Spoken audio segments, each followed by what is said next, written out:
बहुत समय पहले की बात है। एक घने जंगल के पास एक गरीब लकड़हारा रहता था। वह रोज सुबह जल्दी उठता, कुल्हाड़ी लेकर जंगल जाता और दिन भर लकड़ियां काटकर बेचता। मेहनत बहुत करता, लेकिन कमाई इतनी कम होती कि घर का खर्च बड़ी मुश्किल से चलता। उसकी सबसे बड़ी इच्छा थी कि उसके बच्चे पढ़ लिख कर अच्छा जीवन जिए और उसे जैसा कठिन जीवन न जीना पड़े। लेकिन गरीबी हर सपने के रास्ते में दीवार बनकर खड़ी थी। एक दिन की बात है, लकड़ी काटते काटते अचानक उसकी कुल्हाड़ी नदी में गिर गई। कुल्हाड़ी के बिना उसका जीवन जैसे रुक गया हो। वह परेशान होकर बैठ गया और सोचने लगा, अब मैं अपने परिवार का पेट कैसे पालूंगा?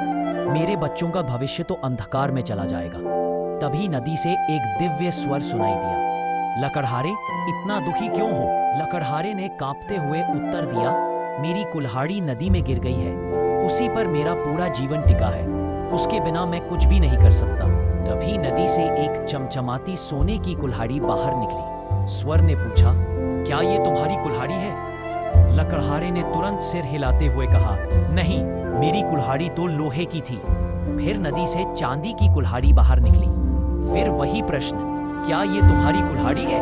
लकड़हारे ने फिर ईमानदारी से कहा, नहीं, ये मेरी नहीं है। आखिरकार नदी से उसकी पुरानी लोहे की कुल्हाड़ी बाहर आई। लकड़हारे की आंखों में चमक आ गई। उसने खुशी से कहा, हाँ, यही मेरी कुल्हाड़ी है। उसकी सच्चाई और ईमानदारी देखकर दिव्य स्वर बहुत प्रसन्न हुआ और बोला, लकड़हारे, तुम्हारी ईमानदारी ने मुझे प्रभावित किया है। ये लो, सोने, चांदी और लोहे की तीनों कुल्हाड़ियां तुम्हारी हैं। लकड़हारा खुशी से झूम उठा। अब उसके पास साधन भी थे और विश्वास भी। उसने धीरे धीरे अपनी कमाई से बच्चों को पढ़ाया लिखाया। सालों बाद उसके बच्चे अफसर बने और परिवार की हालत पूरी तरह बदल गई।